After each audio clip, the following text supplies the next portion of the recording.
Hello farmers, இன்னைக்கு வீடியோவில் எதை பற்றி போகிறோம்னா முருங்கை மரம் நடவு செய்கிறத பற்றி தான் பார்க்க போகிறோம். முருங்கை மரம் நடவு செய்கிறத பொறுத்தவரை விதை போட்டனாலும் முளைக்கும், அதே நேரத்தில் முருங்கை கம்பை வெட்டி வச்சனாலும் வரும். அதுக்கு வந்து நம்ம முருங்கை கொப்பை வெட்டி வச்சுருக்கோம். இப்போ இதை வந்து நம்ம 3 கம்பை வெட்டிக்கிட்டோம்.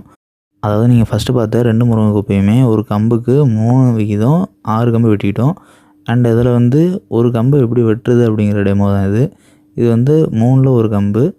இந்த கம்பை வந்து நம்ம என்ன பண்ணுறோம் அப்படின்னா கீழ் முனை, அதாவது நடக்கூடிய கரையை இந்த மாதிரி ஒரு ஷார்ப் எட்ஜாக சீவணும். எதனால் அப்படின்னா இந்த மாதிரி முருங்கம்போட தோலை சீவி சுற்றிலும் ஒரு கட்டமைப்பு கொண்டு வரும்போது என்ன அப்படின்னா இந்த கம்பை நட்டதுக்கு பிறகு இதில் சுலபமாக வேர்கள் வளர்கிறதுக்கான ஒரு தூண்டுகோல் அமையும். ஸோ அதனால தான் இந்த மாதிரி நம்ம சீவி நடவு செய்கிறது. முருங்கம்பை வெட்டி நேரடியாக நடவு செய்கிறது காட்டிலும் இந்த மாதிரி சீவி நடவு செய்யும்போது கம்புகள் தழுக்கும் விகிதம் வந்து அதிகமாக இருக்கும். அண்ட் இது வந்து மழைக்காலம் அப்படிங்கிறதுனால நம்ம வந்து வேர்கள் மருந்து பயன்படுத்த போகிறோம். ஸோ அதுக்கு சாஃப் பூஞ்சான புள்ளி 1 லிட்டர் தண்ணிக்கு 2 கிராம் அப்படிங்கிற விதத்தில் நம்ம 1 லிட்டர் கப்பில் எடுத்துருக்கோம்.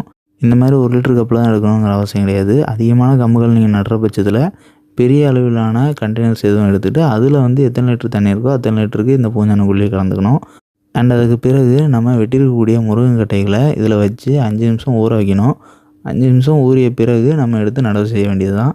எதனால் நம்ம வந்து இந்த பூஞ்சான கொல்லியை சாயில் ட்ரென்ச்சிங்காவோ இல்லைனா ஸ்ப்ரே பண்ணாமல் எப்படி பயன்படுத்துகிறோம் அப்படின்னா கம்பு நடவு செஞ்சதுக்கு பிறகு வேர்கள் வளர்ச்சி ஆரம்பிக்கிறதுக்கு குறைஞ்சது 1 வாரத்துலேருந்து 3 வாரம் வரை ஆகும். ஸோ அதுக்கு உண்டான நாட்களில் தண்ணி மணல் அதிகமாகும்போது கம்பு அழுக கூடும். ஸோ அதுக்கு இந்த மாதிரி நம்ம பயன்படுத்துகிறோம். அண்ட் எப்போ கம்பு வந்து துளிர் வைக்கிதோ அதற்கு பிறகு நம்ம வந்து சாயில் ட்ரென்ச்சிங்காக கொடுக்குறதுனாலோ இல்லைனா ஸ்ப்ரே பண்ணுறதுனாலோ இந்த பூஞ்சான கொல்லியை பயன்படுத்தலாம்.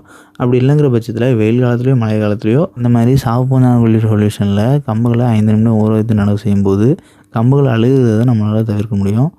அண்ட் நம்ம முருங்கம்பு எவ்வளோ ஆழத்தில் நட்டுறோம் அப்படின்னா 1/2 அடி ஆழத்தில் நட்டுறோம். எதனாலனா இது வந்து மழைக்காலம் அப்படிங்கிறதுனாலையும் நம்மளோட மண்ணில் தண்ணீர் தேங்கும் அப்படிங்கிறதுனாலையும் நம்ம வந்து 1/2 அடி ஆழத்தில் நடவு செய்கிறோம். இதுவே வெயில் காலங்களில் நடவு செய்கிறீங்க அப்படின்னா குறைஞ்சது 1.5லேருந்து 2 அடி வரை நம்ம ஆழமாக தோண்டி நடலாம். கம்பும் அதுக்கேற்ற அளவு உயரமாக இருக்கணும். அதாவது 2 அடி ஆழத்தில் நடுறீங்க அப்படின்னா குறைஞ்சது ஒரு 4 அடியாவது கம்போட உயரம் வந்து இருக்கணும்.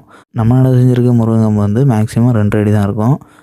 அண்ட் இந்த வீடியோவில் டவுட் இருந்துச்சுன்னா கமெண்ட் பண்ணுங்கள். நம்மளோட வாட்ஸ்அப் சேனலோட லிங்க் வந்து கமெண்ட் பாக்ஸில் பின் பண்ணிக்கிறோம். மறக்காமல் ஜாயின் பண்ணிக்கங்க.